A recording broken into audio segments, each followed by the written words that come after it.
చెప్పేసుకుందాం కదా.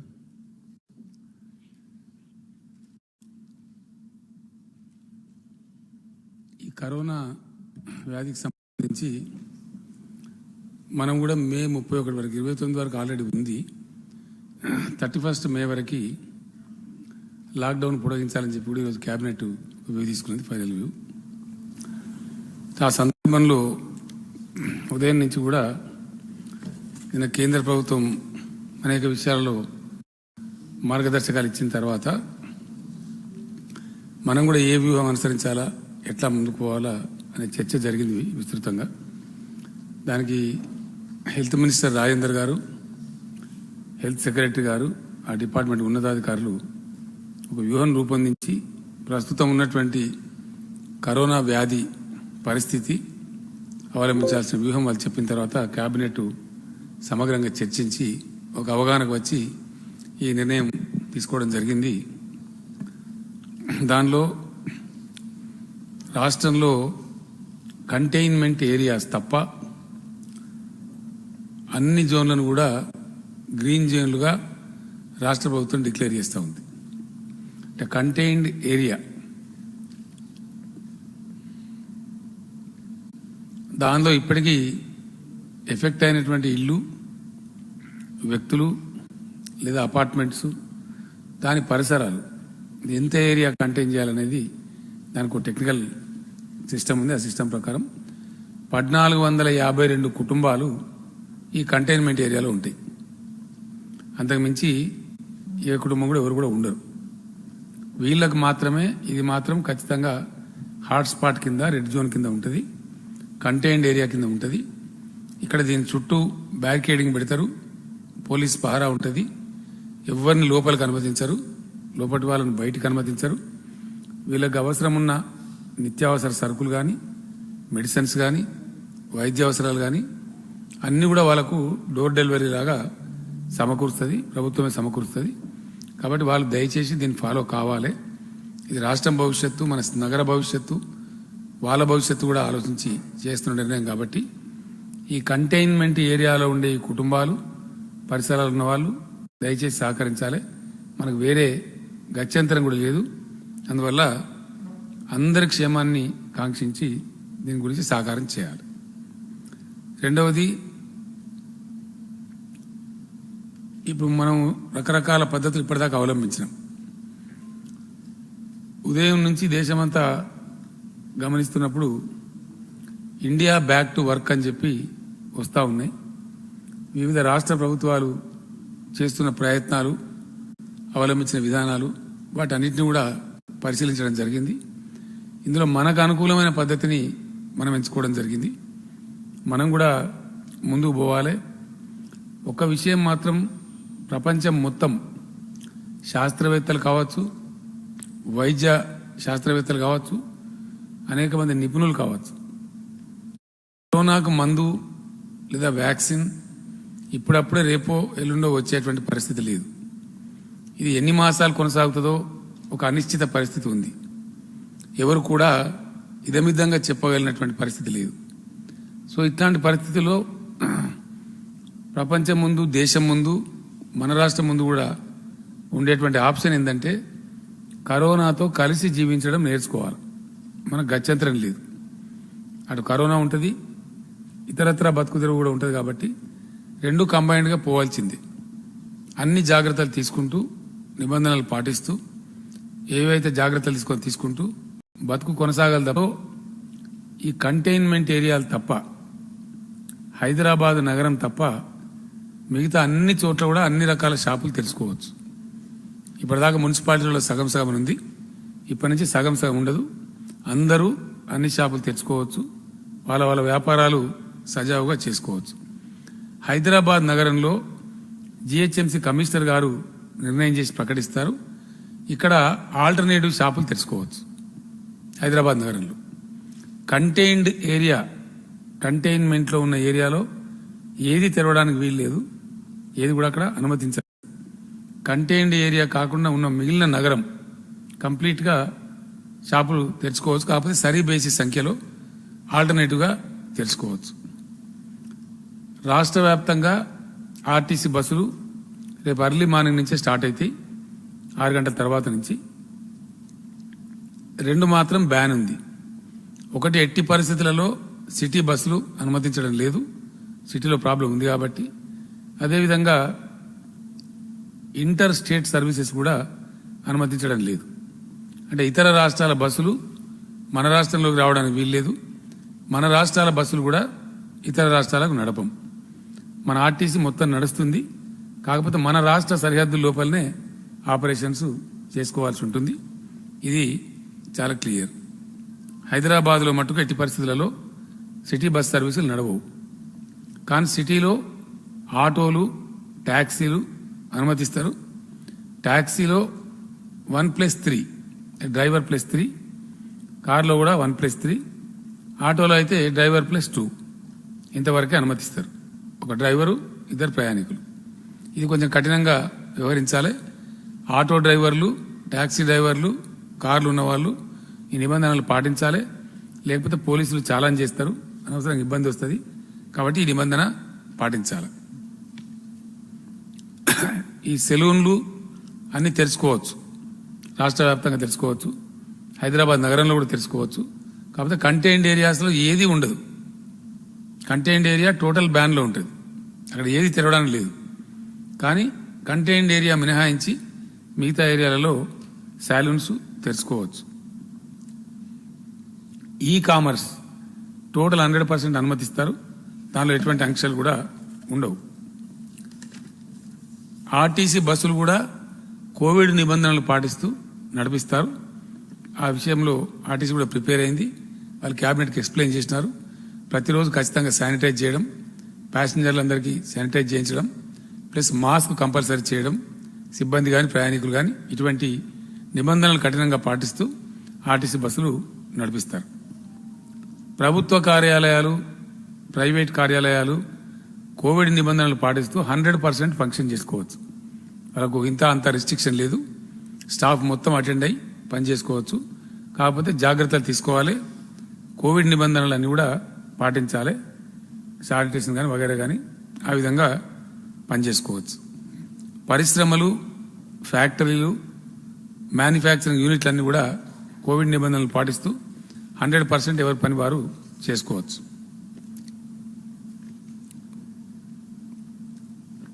ఇక కర్ఫ్యూ యథాతథంగా కొనసాగుతుంది, రాష్ట్రమంతా కూడా కొనసాగుతుంది. మొత్తం అటెండ్ అయ్యి పని చేసుకోవచ్చు. కాకపోతే జాగ్రత్తలు తీసుకోవాలి. అప్ టు 30 కోవిడ్ నిబంధనలన్నీ కూడా తర్వాత మళ్ళీ ఆలోచించాలి. శానిటేషన్ కానీ వగైరా కానీ ఆ విధంగా అన్ని మతాల యొక్క ప్రార్థనా మందిరాలు బంద్ ఉంటాయి, ఇవి కూడా తెరవరు. అన్ని మతాలకు సంబంధించిన మతపరమైన ఉత్సవాలు కూడా బందే ఉంటాయి, ఏది కూడా అట్లా అనుమతి లేదు. ఫంక్షన్ హాల్స్, అట్లానే function halls, malls, cinema halls అన్ని కూడా బంద్ ఉంటాయి, దేన్ని అనుమతించరు. సభలు, ర్యాలీలు, సమావేశాలు 100%. Education institutions will be open. తర్వాత బార్స్, పబ్స్, క్లబ్స్, ఈ స్పోర్ట్స్, స్విమ్మింగ్ పూల్స్, స్టేడియాలు, జిమ్లు, జిమ్నాస్టియంస్, పార్కులు, అమ్యూజ్మెంట్ పార్కులు ఇవన్నీ కూడా బంద్ ఉంటాయి.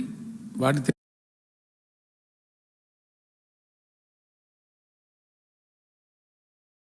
తెరిచే ప్రసక్తి లేదు. అట్నే మెట్రో రైలు కూడా బందే ఉంటుంది.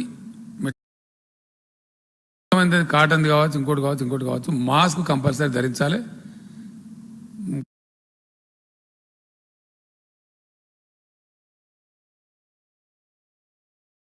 కొంచెం ఇక్రిసాట్ పటాంచల్లో రావడానికి ఉన్న ఏకైక కారణం టిపికల్ ల్యాండ్ మిక్సే కాబట్టి అట్లా వచ్చింది. ఇక్కడ నల్లరేగడి నేలలు ఉన్నవి, ఎర్ర నేలలున్నవి, ఇసుక నేలలున్నవి, తేలికపాటి నేలలున్నవి, క్షార నేలలు అంటే సౌడు భూములు కూడా ఉన్నవి. ఇట్లా 5 రకాల నేలలున్నాయి. మనకు వాతావరణ పర్యావరణ సమశీతోష్ణ వలయం ఉంది, అంటే ట్రాపికల్ వెదర్. వాతావరణ మండలం, పర్యావరణ మండలం రెండు కూడా చాలా అనుకూలంగా ఉంటాయి. ఇవి సమశీతోష్ణంగా ఉంటాయి. ఎక్స్ట్రీమ్ చల్లగా ఉండదు, ఎక్స్ట్రీమ్ టెంపరేచర్స్ ఉండవు, మంచి ట్రాఫికల్ వెదర్ ఉంటుంది. అన్ని రకాల పంటలు పండడానికి అనుకూలమైన వాతావరణం కూడా మన రాష్ట్రంలో ఉంది. అదేవిధంగా lowest 700 mm, highest 1100 mm, average తీస్తే 900 mm రెయిన్ఫాల్ కూడా ఉంది. 900 మిల్లీమీటర్ల మంచి వాతావరణం, మన వర్షపాతం కూడా మనకు ఉంది, సగటు వర్షపాతం. కాబట్టి ఎట్లా చూసినా అన్ని రకాల పంటలకు అద్భుతమైనటువంటి అనుకూలత ఉంది. అందుకే తెలంగాణ పంటల ఉత్పత్తిలో చరిత్ర సృష్టిస్తూ ఉంది. అనేక రాష్ట్రాల రికార్డు బద్దలు కొడతా ఉంది. తన సొంత రికార్డులను చెరిపేసుకుంటూ ఇతర రాష్ట్రాల రికార్డు కూడా బద్దలు కొడుతూ ముందుకు పురోగమిస్తున్నది. దేశానికి, ప్రపంచానికి అన్నం పెట్టేటువంటి పరిస్థితికి ఎదుగుతూ ఉంది. ఈ సంవత్సరం అద్భుతమైనటువంటి పంటలు పండినాయి. వీటికి తోడు ఇరిగేషన్ ప్రాజెక్టులు కూడా చకచక బడిబడిగా నడుస్తూ చాలా వరకు పూర్తి దశకు చేరుకుంటా ఉన్నాయి. వాటి ఫలితాలు మనం చూస్తూ ఉన్నాం. కాబట్టి అద్భుతమైనటువంటి వ్యవసాయ రాష్ట్రంగా ఉంటుంది. వీటికి తోడు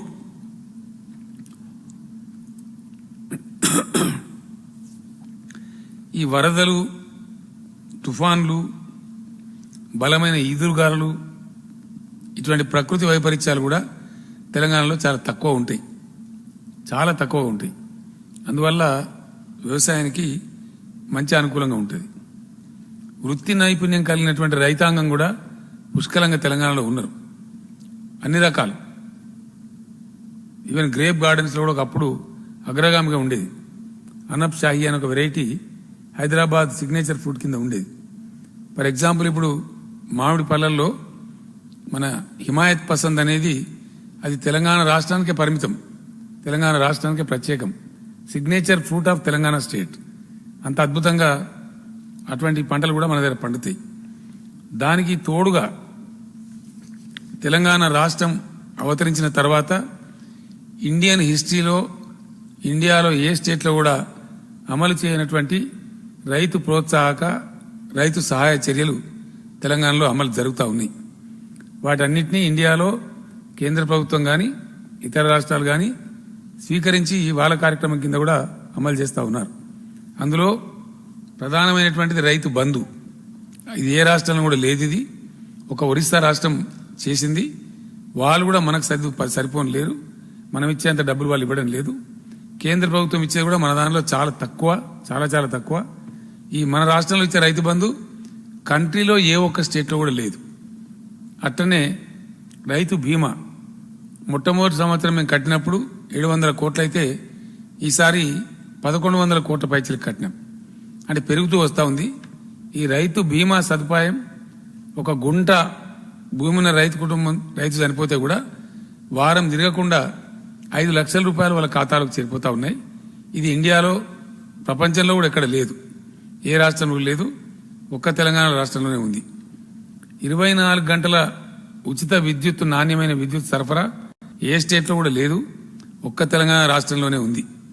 అదేవిధంగా కంప్లీట్గా ఫ్రీగా ఇంత కాస్ట్ పెట్టి తెచ్చిన నీటి తీరువా మొత్తం రద్దు చేసి, నీటి తీరువా బకాయిలు రద్దు చేసి ఫ్రీగా వాటర్ ఇచ్చే ఏకైక రాష్ట్రం ఇండియాలో తెలంగాణ మాత్రమే. ఈ సదుపాయం ఇంకా ఏ రాష్ట్రంలో కూడా లేదు. రైతులకు నీటి సరఫరా ఏదైతుందో వ్యవసాయానికి ఇచ్చే నీళ్లు 100% ఫ్రీ ఇస్తా ఉన్నాం. అదేవిధంగా మైక్రో ఇరిగేషన్ మీద సబ్సిడీలు 90%, 100% ఇండియా మొత్తంలో ఒక్క తెలంగాణ రాష్ట్రంలోనే ఉంది. ఏ స్టేట్లో కూడా ఇది లేదు. ఈ సదుపాయం కూడా తెలంగాణలోనే ఉంది.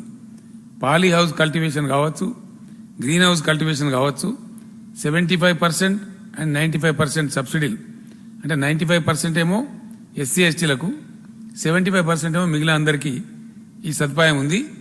మైక్రో ఇరిగేషన్ కూడా 90% ఏమో అందరికీ, 100% ఎస్సీ ఎస్టీలకు సబ్సిడీ ఇస్తున్న ఒకే ఒక రాష్ట్రం తెలంగాణ రాష్ట్రం. ఈ సదుపాయం కూడా ఉంది. ఫార్మ్ మెకనైజేషన్ అంటే వ్యవసాయ యాంత్రీకరణలో భాగంగా వేలాది ట్రాక్టర్లు, హార్వెస్టర్లు ఏ రాష్ట్రం కూడా పంచిపెట్టలేదు ఇండియాలో పెద్ద సబ్సిడీ రేట్ల మీద.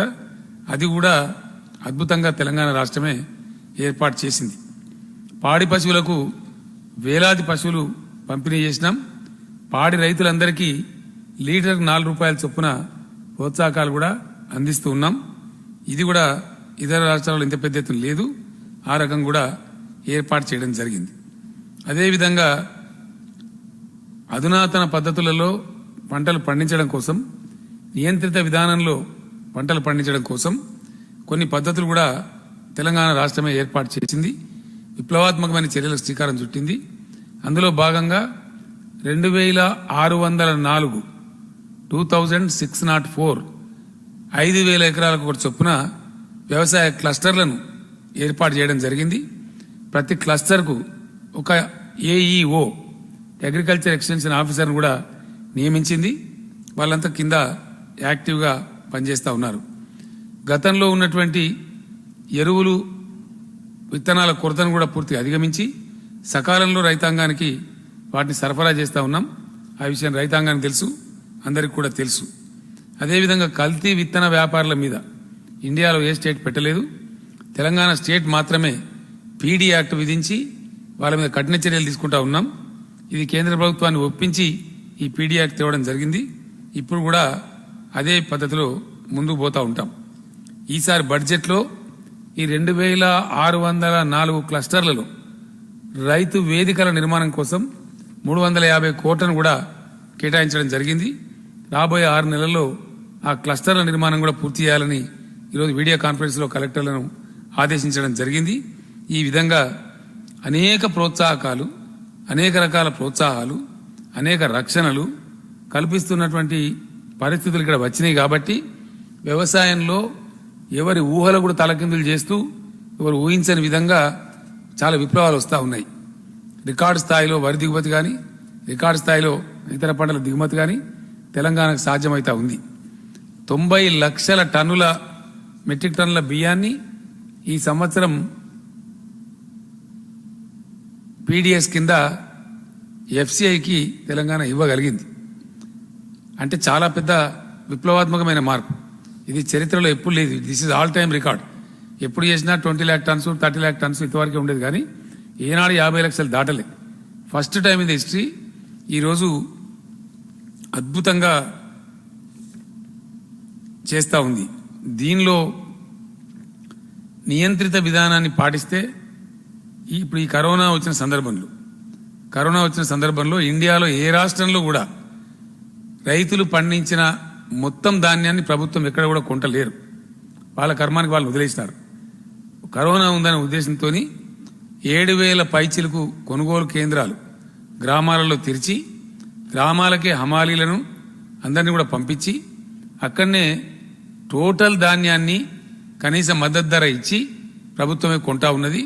ఇప్పుడు ఇండియాలో ఏ స్టేట్ కూడా ఈ విధంగా కొంటలేదు. ఇది మొత్తం యావత్ దేశానికి తెలుసు, ప్రపంచానికి తెలుసు, అందరికి కూడా తెలుసు. ఈ సదుపాయం కూడా తెలంగాణ ప్రభుత్వం కల్పించింది. ఈ పద్ధతులలో ఇవన్నీ చేస్తూ పోతుంటే ఫలితాలు వస్తూ ఉన్నాయి. అయితే రైతాంగం ఒక నియంత్రిత విధానంలో వ్యవసాయం చేయాల్సిన అవసరం ఉంది.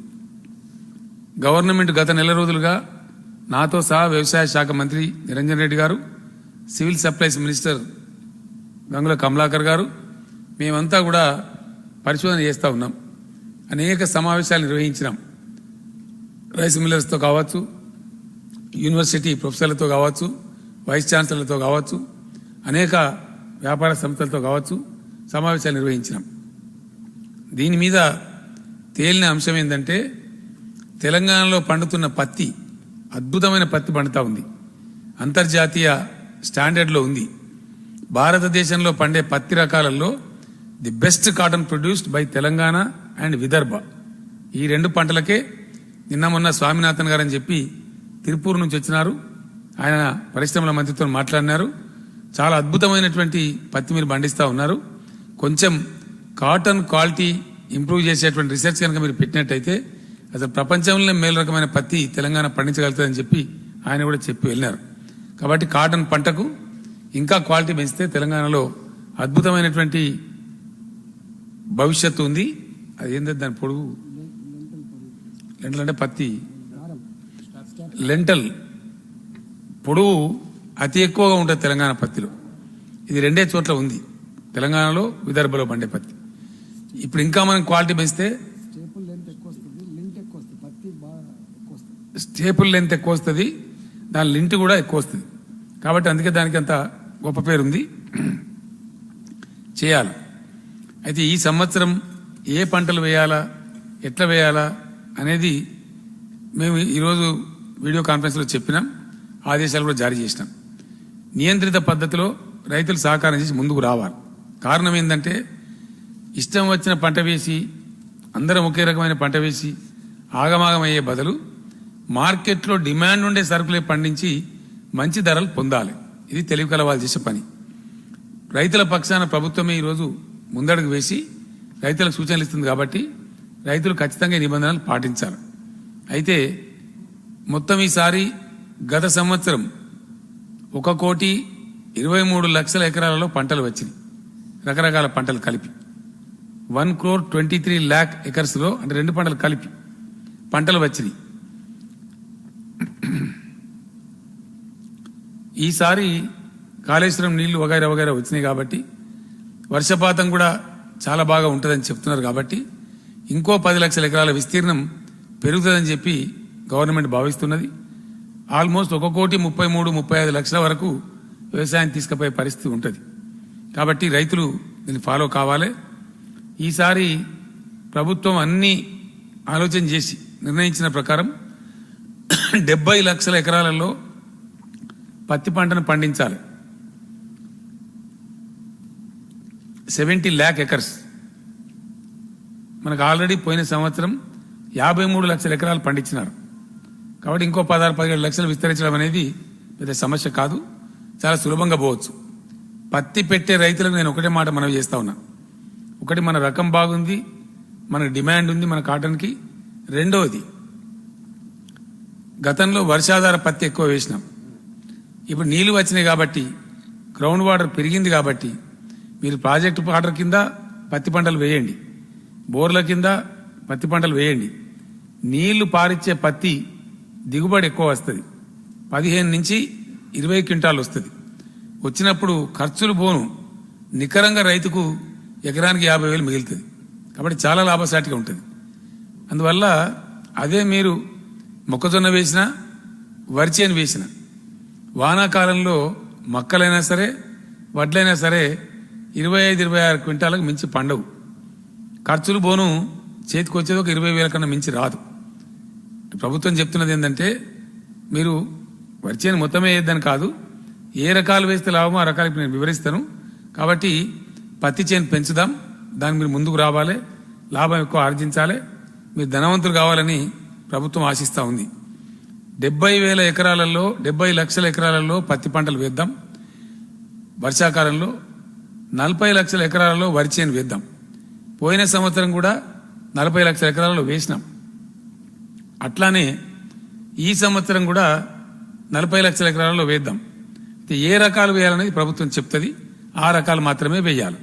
ఎందుకంటే మీకు ఈజీగా అమ్ముడు పోవాలి, డబ్బులు రావాలి, కనీసం మద్దతు ధర రావాలి.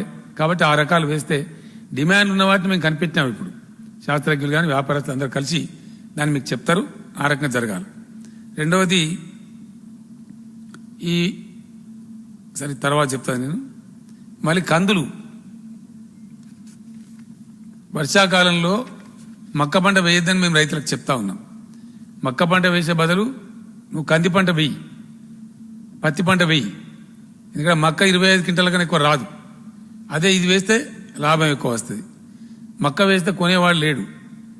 ఎందుకంటే మన రాష్ట్రం మీద మనం నియంత్రణ పెట్టుకోగలుగుతాం, కానీ పక్క రాష్ట్రాల మీద మనకు నియంత్రణ లేదు.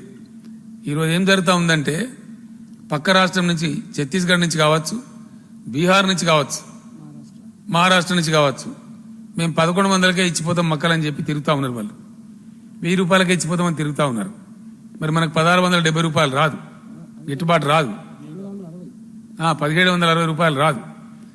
ఈసారి కరోనా ఉందని గవర్నమెంట్ కొన్నాం, కానీ ప్రతిసారి కొనలేము. ఎందుకంటే గవర్నమెంట్ వ్యాపార సంస్థ కాదు, ఎవ్రీ ఇయర్ కొనది ప్రభుత్వం. కష్టం ఉంది, ఇప్పుడు వ్యాధి బారిన ప్రజలు పడద్దని కొన్నాం, కానీ ఎవ్రీ టైం కొనం. కాబట్టి ఇబ్బంది అవుతుంది. మన రాష్ట్రంలో మక్కల వినియోగం 25 లక్షల టన్నుల వరకు ఉంది. మన పోల్ట్రీ ఫామ్ కావచ్చు, స్టార్చ్ ఫ్యాక్టరీలు కావచ్చు, కొంత ఫీడ్ కావచ్చు, 25 లక్షల టన్నుల మక్కలకు మన గిరాకీ ఉంది. వర్షాకాలంలో మక్క పంట పెట్టకూడదు. యాసంగిలో మక్క పంట పెడదాం. ఎందుకంటే యాసంగిలో పెడితే ఏంది 35 నుంచి 40 క్వింటాలు పండుతుంది. పంట దిగుబడి ఎక్కువ వస్తుంది, రైతుకు లాభం ఎక్కువ వస్తుంది. కాబట్టి వర్షాకాలంలో పండించద్దు, యాసంగిలో కంపల్సరీ పండించాలి. ఎంత పండించాలని ప్రభుత్వం చెప్తుంది యాసంగి పంట వరకు.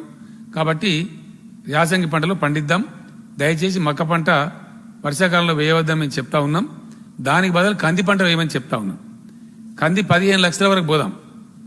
గతంలో 6-7 లక్షలు పండించినారు, ఇప్పుడు 15 లక్షల వరకు పోదాం. కందికి డిమాండ్ ఉంటుంది, పప్పు కూడా అమ్ముతుంది. కంది వేసే రైతులకు నేను హామీ ఇస్తా ఉన్నా, కంది పంట మొత్తం రాష్ట్ర ప్రభుత్వమే కొనుగోలు చేస్తుంది. మీకు ఒక గంట కూడా లేట్ కాకుండా కంది పంట మీరు వేసినట్టయితే 15 లక్షల ఎకరాలలో టోటల్గా మీకు మద్దతు ధర ఇచ్చి రాష్ట్ర ప్రభుత్వమే కొనుగోలు చేస్తుంది. కాబట్టి హ్యాపీగా మీరు కంది పంట వేసుకోవచ్చు. మళ్ళీ మనకు ప్రభుత్వానికి డబ్బులు తిరిగి వస్తాయి, నష్టం లేదు. కాబట్టి కంది పంట వేయమని చెప్పి నేను రైతాంగాన్ని కోరుతా ఉన్నా. అదేవిధంగా మనకు జనరల్గా అంటే ఇప్పుడు ఎంతవరకు వచ్చినా మనం 70 లక్షలు కాటన్, 40 లక్షలు వరి, 1 crore 10 lakhs, 15 లక్షలు కంది, 1,25,00,000 అయిపోయింది ఇక్కడికి. ఇవి పోను స్వతహాగా వేసే పంటలు కొన్ని ఉంటాయి. మనకు 2 లక్షల ఎకరాలలో కూరగాయలు పండిస్తారు, వాళ్ళకి ఇబ్బంది లేదు, వాళ్ళు పండించవచ్చు. నిజామాబాద్, నిర్మల్, జగిత్యాల జిల్లా ప్రాంతాలలో పసుపు పండిస్తారు మన రైతులు. కేసముద్రం, మహబాద్లో కూడా పండిస్తారు. వీళ్ళు 1,25,000 ఎకరాలు పత్తి పంట వేస్తారు, వాళ్ళు వేసుకోవచ్చు. వాళ్ళకు కూడా పసుపు వాళ్ళకు ఇబ్బంది లేదు. మన డోర్నకల్, మహబూబాబాద్, నర్సంపేట, కొన్ని ఇతర ప్రాంతాలలో ఎండుమిర్చి పంట బాగా పండిస్తారు, మంచి లాభసాటికి పండిస్తారు. వాళ్ళు కూడా 2.5 లక్షల ఎకరాలు మిర్చి పంట వేసుకోవచ్చు. వాళ్ళ గురించి ఎటువంటి అభ్యంతరం లేదు. సోయాబీన్స్ పంట కూడా మన ఆదిలాబాద్, నిజామాబాద్ జిల్లాలో కొంత వేస్తారు. అది దాదాపు 3-3.5 లక్షలు వేస్తారు. వాళ్ళు నిరభ్యంతరంగా వాళ్ళందరూ వేసుకోవచ్చు. ఇప్పటికే ఉన్నటువంటి కొన్ని మామిడి తోటలు, బత్తాయి తోటలు, పండ్ల తోటలని వాళ్ళ పొలాలు బాగా సాగు చేసుకోవచ్చు. వీళ్ళందరికీ కూడా రైతు బంధు నిరాఘాటంగా ఇస్తాం. కానీ వరి పంట ప్రభుత్వం చెప్పింది వేయకుండా వేరే వేస్తే వాళ్ళకి రైతు బంధు సదుపాయం రాదు. బంధు ఇప్పించండి అని మేము చెప్తా ఉన్నాం. అదే ప్రకారం డబ్బు రిలీజ్ చేస్తా ఉన్నాం. రైతు బంధు కింద వ్యవసాయ శాఖ ఆల్రెడీ 2,000 crores రిలీజ్ చేసినాం. కాబట్టి ఈ రిపోర్ట్ తెప్పించుకొనే డబ్బులు ఇస్తాం. కాబట్టి ఆ ప్రకారం పోవాలి. అందువల్ల మనకు నష్టం రాకుండా ఉన్నానంటే ప్రభుత్వం చాలా ఆలోచించి చెప్తున్నది. కాబట్టి మనం ఈ విధంగానే ముందుకు పోదాం. రైతులందరూ ముందుకు రావాలి, సహకారం చేయాలి, దీన్ని సక్సెస్ చేసుకోవాలి. అద్భుతమైన వ్యవసాయ రాష్ట్రంగా తెలంగాణ అవతరిస్తున్నది, ఇంకా అవతరించబోతా ఉంది. కాబట్టి అంతర్జాతీయ మార్కెట్లో డిమాండ్ ఉంది. మనకి ఇప్పుడు వస్తలేదు అంత సైజు, అందువల్ల మనకు లేదు. ఇంతకుముందు మనకి ఎవడి చెప్పలే. ఇప్పుడు ఒక మ్యాండేట్ ఇచ్చినాం వ్యవసాయ యూనివర్సిటీకి, 6.5 millimeters పైనే ఉండే వంగడాలు సృష్టించాలి, రాబోయే రోజులలో సరఫరా చేయాలని చెప్పినాం. ఫర్ ఎగ్జాంపుల్, తెలంగాణ శాస్త్రవేత్తలు సాధించిన గొప్ప విజయం, తెలంగాణ సోనా అనే ఒక వెరైటీ, తెలంగాణ సోనా అనే వరి వెరైటీని మన శాస్త్రజ్ఞులు రూపొందించినారు. అది అంతర్జాతీయ రంగంలో దానికి బాగా డిమాండ్ ఉంది. గ్లైసెమిక్ ఇండెక్స్ అంటే షుగర్ కంటెంట్ చాలా తక్కువ ఉందని అమెరికా శాస్త్రజ్ఞులు తేల్చినారు. అమెరికా జర్నల్స్లో ప్రచురించినారు, ఇంటర్నేషనల్ జర్నల్స్ చాలా ప్రచురించినాయి. Sugar free rice top class ఎక్కడ ఉందంటే తెలంగాణ సోనా రూపంలో తెలంగాణలో ఉంది. కాబట్టి ఈసారి 10 లక్షల ఎకరాల్లో ఆ పంట వేయమంటున్నాం. హాట్ కేక్ లాగా అమ్ముడుపోతుంది కాబట్టి పేమెంట్ ఉన్నాం. రేపటికి ఇంకా కూడా పెంచుతాం. సన్న రకాలలో తెలంగాణ సోనా అనే రకం చాలా అద్భుతంగా ఉంది, దాన్ని పండించండి, దాన్ని బ్రహ్మాండంగా ముందుకు పోదాం. దీనికి సంబంధించి షార్ట్ పీరియడ్లో నేను జిల్లా కలెక్టర్లు, జిల్లా రైతు బంధు అధ్యక్షులు, జిల్లా వ్యవసాయ అధికారులతో హైదరాబాద్లో సమావేశం ఏర్పాటు చేయబోతా ఉన్నాం. 2-3 డేస్లో ప్రతి జిల్లాకు డిస్ట్రిక్ట్ అగ్రికల్చర్ కార్డు ఇస్తారు. ఏ పంట ఏ జిల్లాలో ఎంత వేయాలి వ్యవసాయ మంత్రి గారు, శాస్త్రవేత్తలు అందరు కలిసి నిర్ణయిస్తున్నారు. వర్క్షాప్ నిన్న జరిగింది యూనివర్సిటీలో, రేపు కూడా చేస్తారు. ఆ ప్రకారంగా అన్ని జిల్లాలకు అన్ని పంటలు కేటాయిస్తారు, ప్రతి పంట కూడా కేటాయిస్తారు. మన దగ్గర మ్యాపింగ్ ఉంది. పోయినసారి ఎక్కడ పత్తి పంట బాగేసిండ్రు, ఎక్కడ వరి పంట బాగేసిండ్రు, అదంతా కూడా మన దగ్గర వివరాలు ఉన్నాయి. ఆ మ్యాప్ను అనుసరించుకునే ఇప్పుడు కూడా ప్రోగ్రామ్ ఇస్తారు. కాబట్టి దాన్ని ఆ విధంగానే వేసుకోవాలి, అద్భుతంగా ముందుకు పోవాలి. అదేవిధంగా ఫుడ్ ప్రాసెసింగ్ SC జడ్స్ ఏర్పాటు చేస్తూ ఉన్నాం. రాష్ట్రంలో ఫుడ్ ప్రాసెసింగ్ SEZs ఏర్పాటు చేస్తూ ఉన్నాం. ఇదివరకు కట్టినటువంటి తెలంగాణ ఏర్పడ్డప్పుడు కేవలం 4 లక్షల టన్నుల గోదాములే ఉండే. ఒక 21 లక్షలు కట్టినాం. ఇప్పుడు 25 లక్షల టన్నులకు వచ్చినాం. ఇప్పుడు మళ్ళా ఒక 45 లక్షల టన్నుల గోదాములు కట్టబోతా ఉన్నాం. సరిపోతలేవు. కాబట్టి దానికి కూడా ప్రభుత్వం శ్రీకారం చుట్టింది. అది కూడా కంప్లీట్ చేస్తాం. ఇట్లా అనేక మార్పులు తెస్తూ రైతుల లాభం కోసం ఒక పర్మనెంట్ వ్యవసాయక రాష్ట్రంగా, ఒక అభ్యుదయ వ్యవసాయ రాష్ట్రంగా తెలంగాణను తీర్చిదిద్దడానికి మనం ఈ బాటలన్నీ వేసుకుంటా ఉన్నాం. కాబట్టి ఇన్ని ప్రోత్సాహాలు కూడా రైతాంగానికి ఇండియాలో ఎక్కడ లేని విధంగా ఇస్తా ఉన్నాం. అట్లనే ఫుడ్ ప్రాసెసింగ్ యూనిట్స్ కూడా తెస్తా ఉన్నాం. ప్రతి నియోజకవర్గంలో ఒక కోల్డ్ స్టోరేజ్ కూడా వచ్చే విధంగా కూడా ఆల్రెడీ కార్యక్రమానికి 40 లక్షల టన్నుల గోడౌన్స్తో పాటు వాటి పక్కనే కోల్డ్ స్టోరేజ్ రావడానికి కూడా స్థలాలు సేకరిస్తూ ఉన్నాం. ఆ పని 90% పూర్తయింది. బ్రహ్మాండంగా ఒక అద్భుతమైన అవసరమైన కోల్డ్ చైన్తో పాటు చాలా బాగా మనం ముందు పోయే అవకాశం ఉంటుంది. కాబట్టి రైతు సోదరులందరూ ఇది ఫాలో చేయాలని మాట్లాడుతూ ఉన్నా. ఒక సామెత ఉన్నది, రైతులు ఎప్పుడు మాట్లాడతారు, అమ్మబోతే అడవి, కొనబోతే కొరివి. ఎందుకు ఉండాలి పరిస్థితి? ఇది మార్చాలి. రైతుల తలరాత రైతులే రాసుకోవాలి. ఎవడో వచ్చి మనకు సాయం చేయడు. ఇలా ప్రభుత్వం రైతు రాజ్యం నడుస్తూ ఉంది. తెలంగాణలో మిమ్మల్ని పైకి తేవాలని కంకణబద్ధమై ఉంది రాష్ట్ర ప్రభుత్వం. ఎట్ ఎనీ కాస్ట్ తెలంగాణ రైతులు అప్పులు లేకుండా కావాలి, సొంత పెట్టుబడి పెట్టుకునే శక్తి రావాలి, గొప్పగా ముందుకోవాలని చెప్పి కోరుతుంది. కాబట్టి మీరు ప్రభుత్వం సూచించేటువంటి పంటలను పండించాలి, లాభాలు పొందాలని చెప్పి రైతు సోదరులందరూ కూడా నేను కోరుతా ఉన్నా. రాబోయే 2-3 డేస్ తర్వాత ఏదో ఒక న్యూస్ ఛానల్లో కూడా రైతులతో ముఖాముఖి పెట్టుకొని కూడా నేను కూర్చుంటాను. కొన్ని గంటల తరబడి వాళ్ళకి చెప్తాను. అన్ని విషయాలు కూడా ఎక్స్ప్లెయిన్ చేస్తాను. మీరు కన్ఫ్యూజ్ కావాల్సిన అవసరం లేదు. రాష్ట్రంలో ఉండే శాసనసభ్యులతో సమావేశం పెట్టమని చెప్పి మంత్రివర్యులందరినీ కూడా నేను కోరడం జరిగింది. అన్ని జిల్లాల శాసనసభ్యుల సమావేశం వాళ్ళ జిల్లాలలో మంత్రులు కూడా నిర్వహిస్తారు. రైతు బంధు సమితులన్నీ యాక్టివేట్ అవుతున్నాయి. కాబట్టి ఒక అద్భుతమైన వ్యవసాయక రాష్ట్రంగా తెలంగాణను తీర్చిదిద్దడానికి, తెలంగాణ పంటలన్నీ కూడా హాట్ కేకుల్లాగా అమ్ముడుపోయి రైతులకు అద్భుతమైన ధరలు లభించేటువంటి గొప్ప పద్ధతి రావాలని శాస్త్రీయ దృక్పథంతో ముందుకు పోదామని చెప్పి నేను పిలిపిస్తా ఉన్నాను. దీన్ని అందిపుచ్చుకొని రైతాంగం చాలా చక్కగా ఫలితాలు సాధించాలని చెప్పి నేను ఆశిస్తా ఉన్నా. ఆ ప్రకారంగా ముందుకు పోవాలని చెప్పి కూడా కోరుతూ ఉన్నా. ఆ విధంగా ముందుకు పోదామని తెలియజేస్తూ థ్యాంక్ యూ సో మచ్.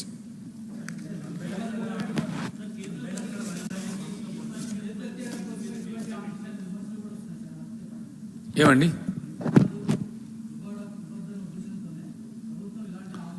ఎవరో విధవలు మాట్లాడతారు, మేము పట్టించుకోమండి. పనికి మాలినోడు ఎవడో మాట్లాడితే మేము పట్టించుకోము. పట్టించుకోవాల్సిన అవసరం కూడా ఉందని మేము భావిస్తలేం.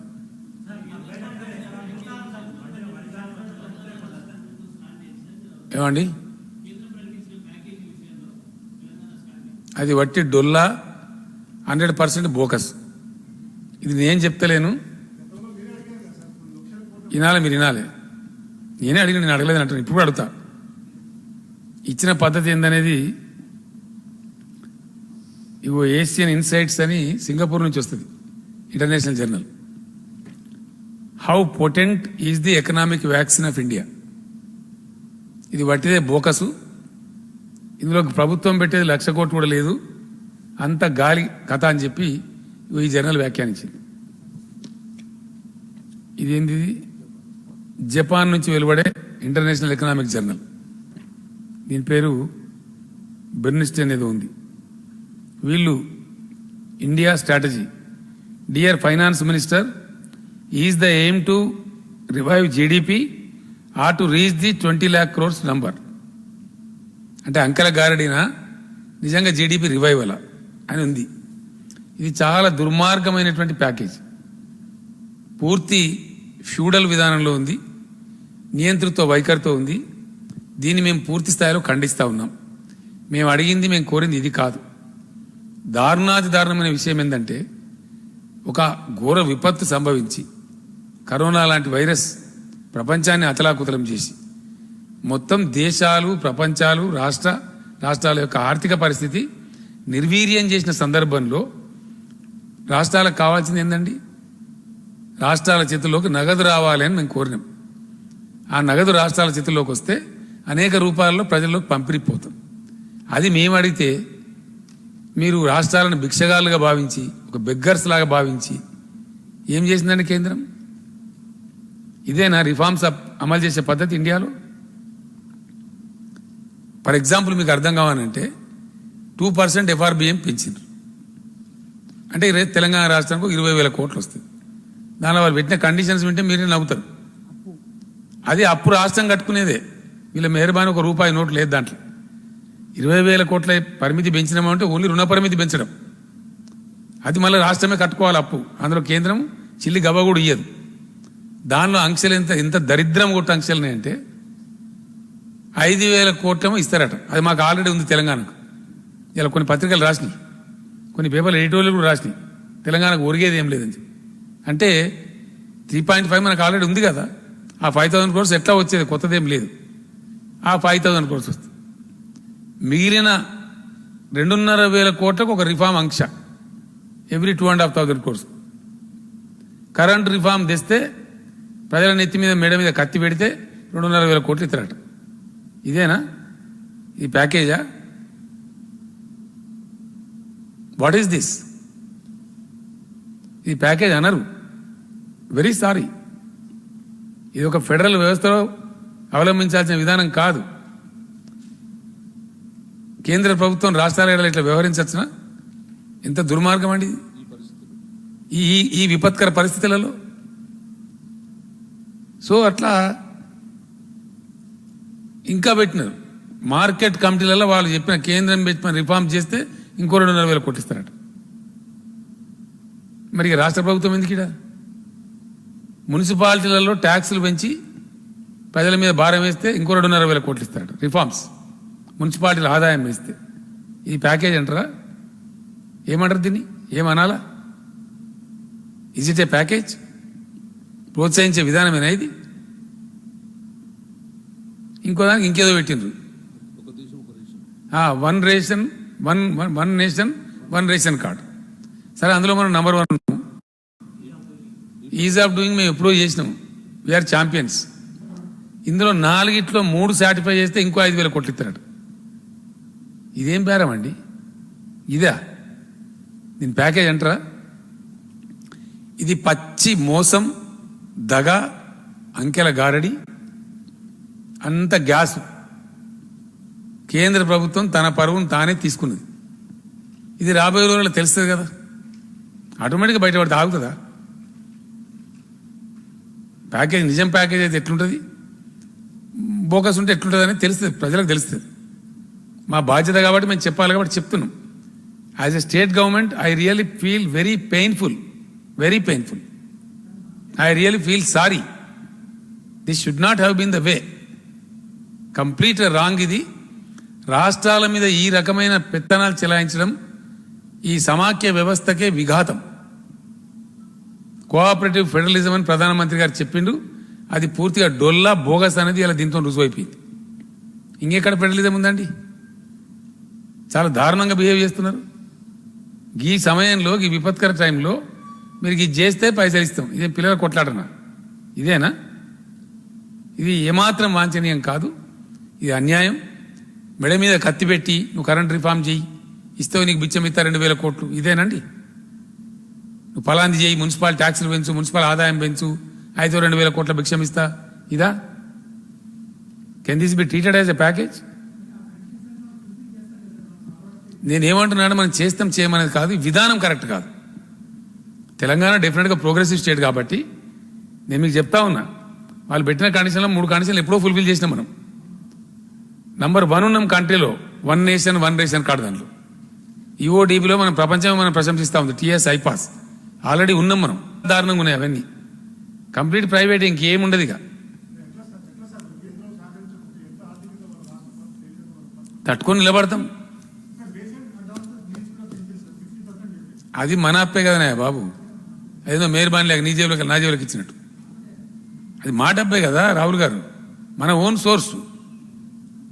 ఎప్పుడైనా పైసలు వెళ్ళకుంటుంటే ఎక్కువ డ్రా చేయడానికి అవకాశం. అది ఎంతనా 500-600 కోట్లు. అదే భిక్షమా? All said and done, we also run a government. State governments are also constitutional governments. They are not subordinates. Very sorry. More responsibilities, more duties are there on the state governments. Much more. States have more responsibility directly to the people than the central government. It's a fact. Yes, please. ఏమంటారండి? శిశుపాలను కూడా 100 తప్పులు మన్నించారు కదా, పండాలి కదా ఏదైనా కూడా. పండే సమయం వచ్చినా ఎట్లా పండుతో ఎట్లా ఫైటింగ్ అయితే చూడండి మీరు. ఏం లేదండి, నాట్ ఎట్ ఆల్.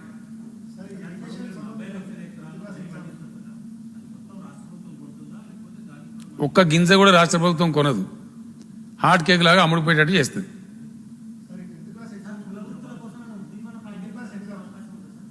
ఒక్క నిమిషం నేను మాట్లాడుతుంది కదా, కోర్టులో ఉంది కదా, సబ్జుడిస్ ఉంది, రేపు ఉంది బహుశా, దాని తర్వాత మాట్లాడదాం.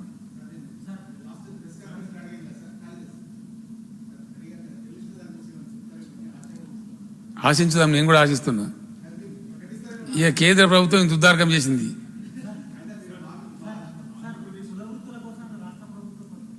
చాలా చేస్తున్నాం కదా బ్రదర్, మేము ఆల్రెడీ చాలా చేస్తున్నాం. అటువంటి అత్యవసరమైన పరిస్థితులను సంభవిస్తే తప్పకుండా ఆదుకుందాం.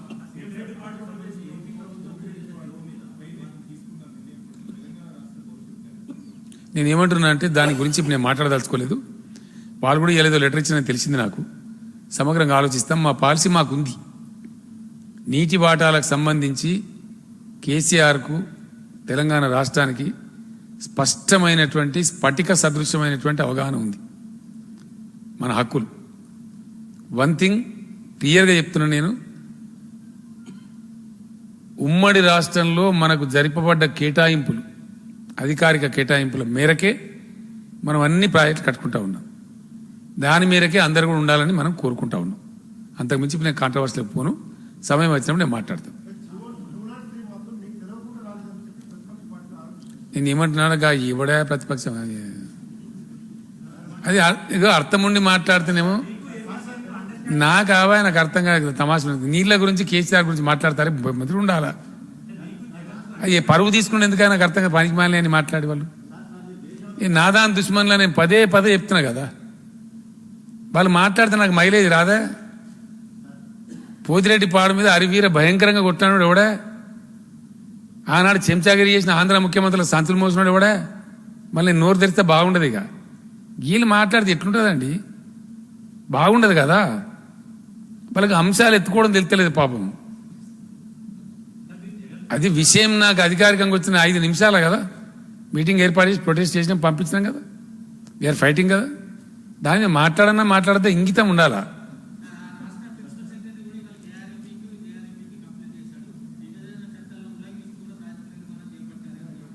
మంచిది, అక్కడ తేలుతాం కదా. ఇప్పుడు సపోజ్ పాలమూరు ఎత్తిపోతల పథకం ఉంది, మా మీద సుప్రీంకోర్టులో కేసు వేసిండ్రు. సుప్రీంకోర్టు మేము కొట్లాడినాం, ఆర్డర్ ఇచ్చిండ్రు, అపెక్స్ కౌన్సిల్ బొమ్మన్నారు, పోయినాం. అప్పుడు ఆయన ఇంకొక ఆయన ముఖ్యమంత్రి ఉండే, నేను కూడా హాజరైనా, మాట్లాడినాం. మాట్లాడితే ఆయన ఒప్పుకొని లేచిపోయిండు, మీరు కట్టుకొని మాది మేము కట్టుకుంటామని. దాని ప్రకారం ప్రొసీడ్ అయ్యి కట్టుకుంటున్నాం. ఆ మినిట్స్ కూడా ఉన్నాయి కదా ఇప్పుడు. అప్పుడు ఉమాభారతి గారు ఉన్నారు. నేనేమంటున్నా అంటే, మేము చట్టం పరిధిలో మా ప్రజలకు న్యాయం చేయడానికి మాకున్న వాటా పరిధిలో మేము కట్టుకుంటున్నాం. మేము ఎక్కడ ఉల్లంఘించలే, అతిక్రమిస్తే మాకెవరు ఊరుకోరు. కాబట్టి మేము వివాదాలకు పోదలుచుకోలేదు. నేను ధైర్యం ఉన్న మనిషిని, నేను పిచ్చిగా అల్లా టప్పగా మాట్లాడేవాని కాదు. ఎందుకంటే నాకు విషయ పరిజ్ఞానం ఉంది, భౌగోళిక పరిజ్ఞానం ఉంది, ప్రజల అవసరాల ఏడల కన్సర్న్ కూడా ఉంది. ప్రజలు ఎక్కడ వాళ్ళని ప్రజలే. ఎస్, ఎవడో చిల్లరగా కూడా నువ్వు రాయలసీమకు నిలువు అని అనలేదా? ఎందుకు అనలేదు? 100% అన్న. నేను ఖచ్చితంగా చెప్పిన, ఇప్పుడు కూడా చెప్తున్నా. ఎందుకు పోవద్దంటే రాయలసీమకు నీళ్లు, గోదావరిలో సముద్రానికి పోతున్నాయి నీళ్లు, అవి తీసుకొని పొమ్మని చెప్పిన నేను. తప్ప ఎక్సెస్ వాటర్ ఉంది గోదావరిలో, దాన్ని మలుపుకొని రా తీసుకుపోయినా అని చెప్పినాం. అది బుద్ధిమంతుల మాట కదా, మంచి మాట కదా.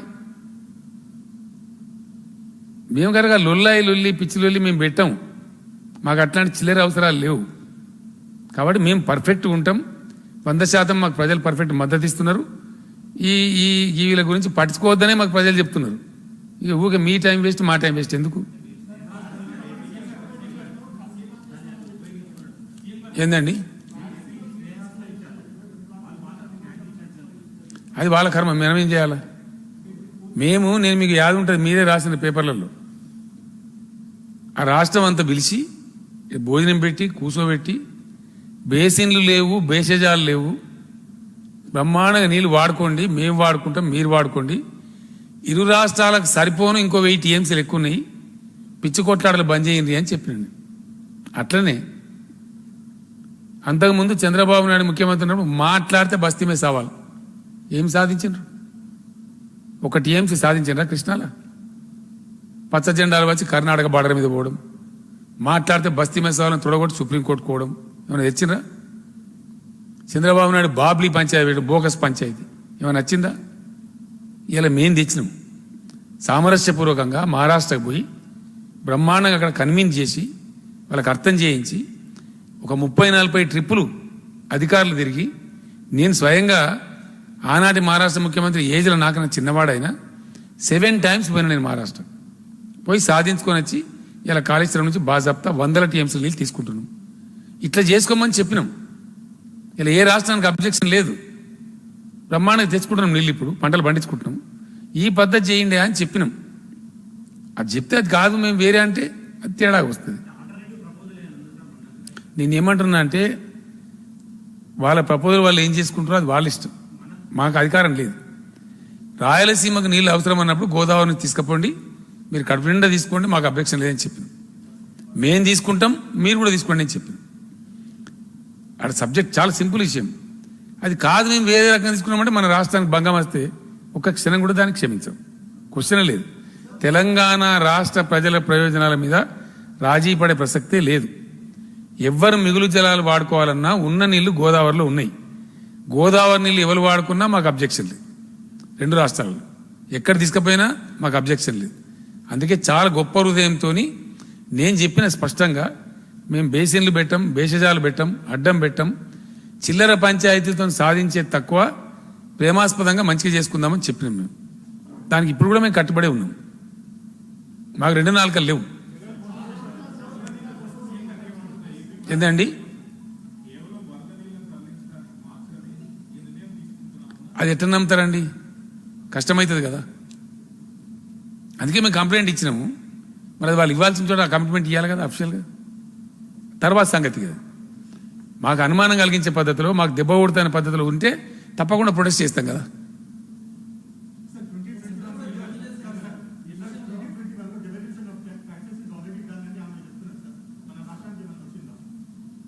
అర్థం కాలే నాకు. అలా మేర్బానీ ఉంది, ఆయనకు అర్థం కాదు. ఆటోమేటిక్ ఇయ్యన్నాయ బాబు. నేనేమంటున్నా అంటే అది ఎంత వస్తుంది మనదే కదా.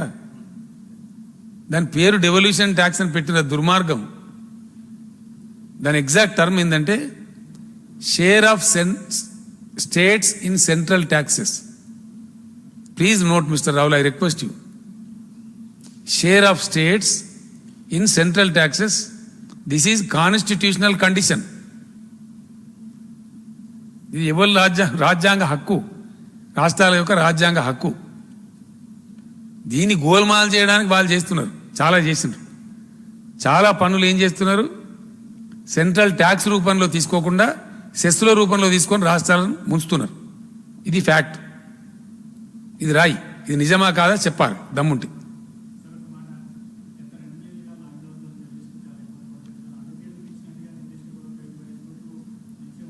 నేను ఏమంటున్నా అంటే మాట్లాడదాం, నాకు అల్లన్నారాయణ గారు కూడా మాట్లాడినరు. దాని పాసిబిలిటీ ఏంది, ఎంతవరకు పోగలుగుతాం ఆలోచన చేద్దాం. ఇప్పుడైతే అంతా ఓపెన్ అయిపోతుంది బ్రహ్మాండంగా, ముందుకు పోసుగా మంచిగా హ్యాపీగా. తమ్ముడు నీకేదో కిరికిరి పంచాయతీ పెట్టాలని సార్ కోరుకున్నట్టున్నది, అదేం జరగదు, నువ్వు దురాశ పడకు, ఊకోయిగా చాలు. చెప్తున్నా కదా, నీకు ఓపెన్గా చెప్తున్నా కదా. నీ ఉద్దేశం నాకు అర్థమవుతా ఉంది, నువ్వు ఎందుకు మాట్లాడుతున్నావు నాకు తెలుస్తా ఉంది. నువ్వు కేసీఆర్తో పెట్టుకోలేవు, కొంచెం జాగ్రత్త. ఇంత ఓపెన్ కుండబద్దలు కూడా చెప్తున్నా కానీ చెప్తారా ఇట్లా. నేను ఏమంటున్నా అంటే ఇట్స్ అ కంటిన్యూస్ ప్రాసెస్, దానిపై ఇష్యూ లేదు కదా. ఒక్కలే బాబు నీ వెనక మాట్లాడుతున్నా.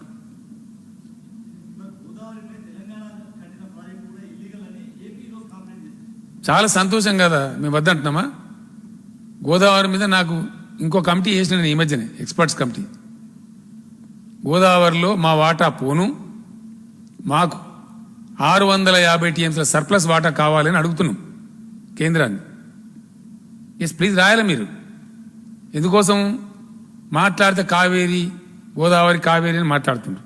ఇక మన అవసరాలు తీరితే కదా పూర్తి స్థాయిలో. ఇలా మాకు తాగునీటికైనా సాగునీటికైనా పరిశ్రమల నీళ్ళకైనా మరో దానికైనా గోదావరి తప్ప ఇంకో దిక్కు లేదు. కాబట్టి మేము గోదావరి బేసిన్లో ఉన్నాం. దాదాపు 500 కిలోమీటర్ల పైచీలు గోదావరి తెలంగాణలో ప్రవహిస్తుంది. మా బేసిన్ క్యాచ్మెంట్ అంతా దాంట్లో ఉంది. కాబట్టి మాకు హక్కు ఉంది. మాకు మా వాటా 950 టీఎంసీలు కాకుండా మరొక 650 టీఎంసీలు సర్ప్లస్ నీళ్లు మాకు కేటాయించమని మేము కోరుతున్నాం. ఎప్పుడో కోరినాం, మళ్ళీ ఇప్పుడు కమిటీ చేసి మళ్ళీ అడుగుతున్నాం. This is what is my state as a Telangana state.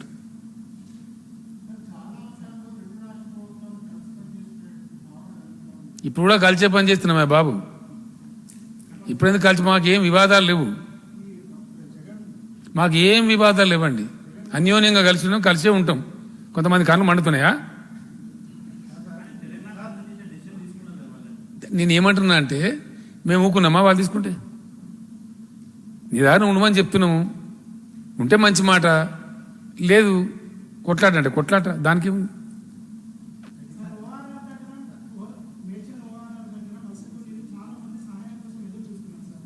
ఇప్పుడు అయిపోయింది కానీ ఎవరి కోసం చూసే అవసరం లేదు. మంచిగా బస్సులన్నీ కుళ్ళని ఎక్కడ పోయినా అక్కడ పోవచ్చు, ఏమన్నా దాని పెద్ద. చాలా మంది వస్తూనే ఉన్నారు. ఇప్పుడు ఏముందండి దానిలో పెద్ద ముసుగులో గుద్దులాట లేదు. దేశమంతా అన్ని రాష్ట్రాలు ఇప్పుడు ఓపెన్ అప్ చేసినాయి. కొన్ని సిచ్యువేషన్స్ రాష్ట్ర ప్రభుత్వాలు కంట్రోల్ చేస్తాయి. ఎట్లా అంటే సపోజ్ మహారాష్ట్ర ఉంది, హెవీగా ఉంది అక్కడ కరోనా, మేము బస్సులు నడపలేము, వాళ్ళని రాణిస్తలేము. ఏపీలో కూడా పక్కన హెవీగా ఉంది, బస్సులు పంపుతలేం, బస్సులు రానివ్వం. డెఫినెట్లీ మన జాగ్రత్తలు మనం తీసుకుంటాం కదా. అందువల్ల అందుకే ఇంటర్ స్టేట్ బస్సెస్ నో. కేంద్రం ఇచ్చింది వెసులుబాటు, బట్ మేము నడపలేము. మేము పంపదలుచుకోలేదు, రానివ్వదలుచుకోలేదు. కేంద్రం ఇచ్చిన దానిలో స్పష్టంగా ఉంది, 2 రాష్ట్రాల సమ్మతి ఉంటే అంతర్రాష్ట్ర బస్సులు నడుపుకోవచ్చు. We're not giving consent, we're not sending, we're not allowing.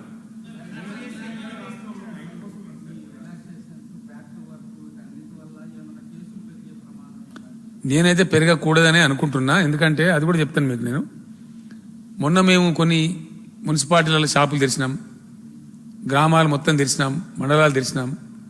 అక్కడ గ్రీన్ జోన్లలో ఆటోలు పర్మిషన్ ఇచ్చినాం, ట్యాక్సీలు కూడా పర్మిషన్ ఇచ్చినాం. మరి ఎక్కడి నుంచి మాకు బ్యాడ్ గేమ్ రాలేదు. భగవంతుని దయ వల్ల హైదరాబాద్ సిటీలో అది కూడా వెరీ లిమిటెడ్ నంబర్ వస్తుంది. కానీ మీకు అది ఒక అపార్ట్మెంట్లోనే 30 మందికి వచ్చింది, ఒకటే అపార్ట్మెంట్లో. అట్లా ఒకటే ఇంట్లో 10 మందికి వస్తూ ఉంది. దాని చుట్టూ ఇప్పుడు ఏంటంటే మేము అనుకున్నది కఠినంగా, చాలా కఠినంగా ఆ వాటిని గీత గీసి ఒక సీమ దోమ లోపడి పోకుండా వాళ్ళు బయటికి రాకుండా సీరియస్ కంటైన్ చేయాలని చెప్పి చాలా సుదీర్ఘ చర్చ జరిగింది. హెల్త్ మినిస్టర్ గారు కూడా చాలా పర్టికులర్ ఉన్నారు. అవి చాలా సీరియస్ కంటైన్ చేస్తాం, మిగిలిన ఏరియా అంతా ఫ్రీ చేసుకుంటున్నాం. అయినా అప్రమత్తంగానే ఉండాలి. ఒకటి మాత్రం ఫ్యాక్ట్, ఇది కొద్దిగా డేంజరస్ వైరస్ కాబట్టి చాలా కేర్ఫుల్గా ఉండాలి. దానికి మేము గతంలో నేను చెప్పినట్టుగా 17,000 బెడ్లు రెడీ ఉన్నాయి. మనకు ఫుల్ ఎక్విప్మెంట్ ఉంది. Total complete 100% we are ready to fight any level of battle. కాబట్టి మాకు ఆ భయం కూడా లేదు. తెలంగాణ ప్రభుత్వం సర్వసన్నద్ధంగా ఉంది. ఉండే ఆ వెనక ముందు చూసుకొని మేము ఇప్పుడు రిలాక్సేషన్స్ ఇస్తున్నాం. మొత్తం కంట్రీ ఇచ్చిన తర్వాత మనం ఇవ్వకపోతే ఆర్థికంగా మనం వెనకబడిపోతాం. కాబట్టి దేర్ ఇస్ నో ప్రాబ్లం. ఇద్దాం, ముందుకు పోదాం. మలేశం గారు సమస్య వస్తుందా చూద్దాం. వస్తే వీల్ గో బ్యాక్. తప్పదు, మనకి ఇంక ప్రజలు కాపాడుకోవాలి. నేనే చెప్పిన బతికుంటే బలసాగు తినొచ్చని. కాబట్టి మనుషుల ప్రాణాలకే మేము ప్రాధాన్యత ఇచ్చినాం. ముందుకు ఆలోచించుకుందాం, పరిస్థితిని బట్టి సమీక్ష చేసుకుందాం. Thank you.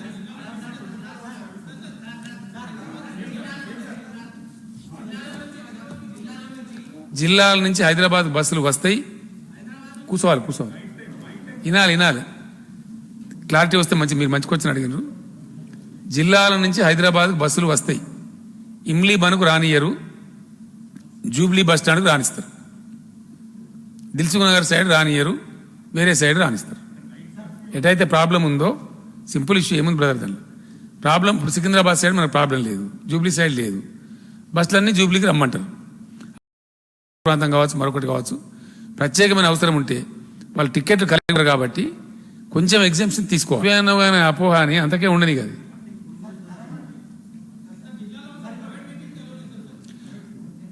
బస్సులు అలో చేస్తున్నాము, ప్రైవేట్ సర్వీసెస్ బస్సెస్ అన్ని అలో చేస్తున్నాము, all contract carriages, own vehicles అన్ని అలో చేస్తారు. దేన్ని కూడా ఆపరు. ఆటోలు ట్యాక్సీలు అన్ని కూడా నడుస్తాయి, ప్రైవేట్ కార్లు నడుస్తాయి, యథాతథంగా ఉంటుంది. కంటైన్మెంట్ జోన్లోకి ఈగ దోమ కూడా పోదు, మిగతా కాడ అన్ని పోతాయి.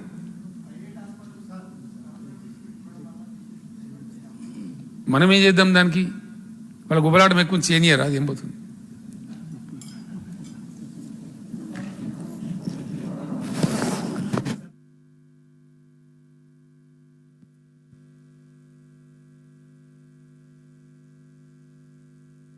అన్ని పోతాయి.